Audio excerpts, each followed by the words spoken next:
24 days na lang, Pasko na. Ano ang hindi nawawala sa mga Pinoy tuwing holiday season? Eh, syempre, di ba? Yung mga paandar na Christmas caroling. Lume-level up talaga ang pagiging extra every year. Ngayong 2025, may entry ang ilang estudyante ng Davao del Norte State College.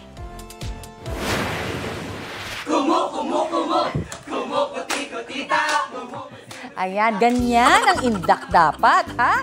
At magkaka-boardmates sa Panabo. Tila pinaglalaruan ang inyong mga mata at tenga sa kanilang pangangaroling, di ba? Oh, all out ba naman? Lalong-lalo na sa dance moves.